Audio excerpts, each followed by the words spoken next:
जय हिंद। इस वीडियो में हम लोग इल्तुतमिश के बारे में जानेंगे। देखिए, इल्तुतमिश कुतुबुद्दीन ऐबक का दामाद था और गुलाम था।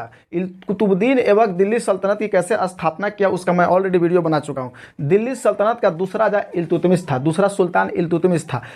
पहला कुतुबुद्दीन ऐबक था। कुतुबुद्दीन ऐबक का ये गुलाम भी था और दामाद भी था। उसकी बेटी से जब शादी किया तो इसको बाद में आज़ाद कर दिया और उन्होंने दिल्ली सल्तनत में इल्तुतमिश का दूसरा राजा बनाया।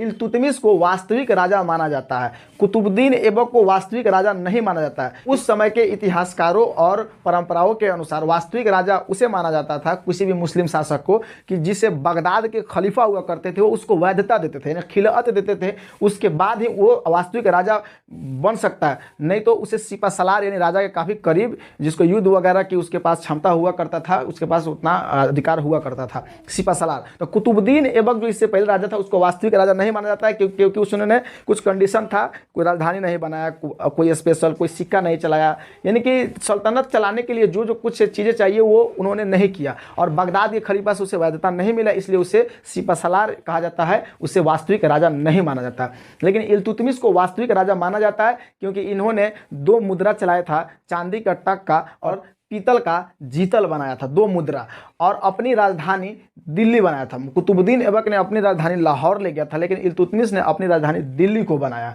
और दिल्ली से शासन करना शुरू किया।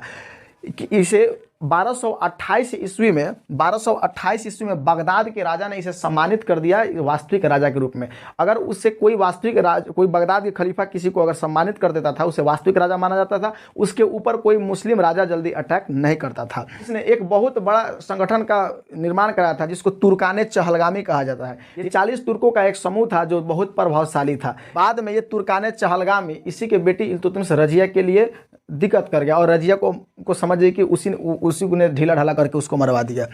1222 ईस्वी में सबसे पहली बार मंगोलों का आक्रमण इसी के समय हुआ था, इल्तुतमिश के उस समय। मंगोलों उस समय का उत्तरी एशिया का बहुत बड़ा एक सल्तनत था और बहुत क्रूर था। मंगोल लोग इतना क्रूर था, उसके सैनिकों का यही ट्रेनिंग दिया जाता था कि तुम जितना मार के लाएगा, इंसान को मारेगा, उतना ही तुमको इनाम मिलेगा। और सबसे ज़्यादा इनाम उनको मिलेगा अगर किसी गर्भवती महिला को मारो, उसका पेट चीर के बच्चा निकालो, उस बच्चा का सर काटो, भाला में गांथ के लाओ, तब जाकर के उसको ज़्यादा इनाम दिया करता था। और जो लोग जितने ज़्यादा सर काट के लाते थे मासूमों का सर, उतने ज़्यादा उसको इनाम दिया जाता था।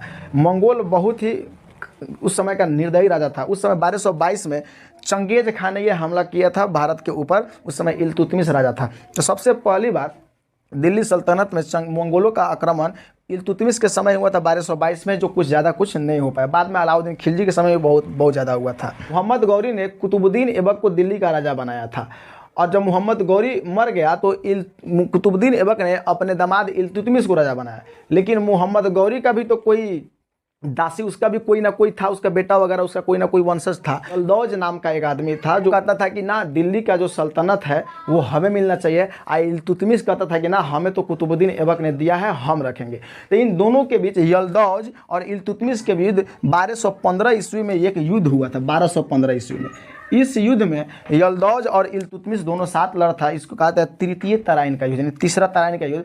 प्रथम तराइन का युद्ध 1191 में हुआ, दूसरा तराइन का युद्ध 1192 में हुआ, तीसरा तराइन का युद्ध 1215 में हुआ था। कहीं कहीं 16 भी देखने को मिलता है, 15-16 में।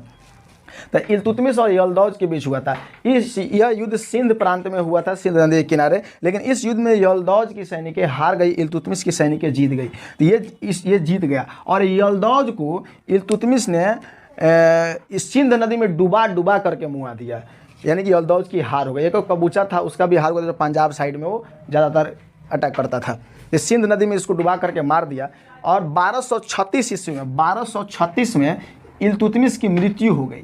1236 में इसकी मृत्यु प्राकृतिक हुई। इसके बाद इसकी बेटी रजिया सुल्तान सल्तनत को संभाली, जो 1236 से 1240 तक रही, जो दिल्ली सल्तनत की सबसे पहली मुस्लिम शासिका थी। अगली वीडियो में हम लोग रजिया सुल्तान के बारे में चर्चा करेंगे। नेक्स्ट वीडियो में। जय हिंद।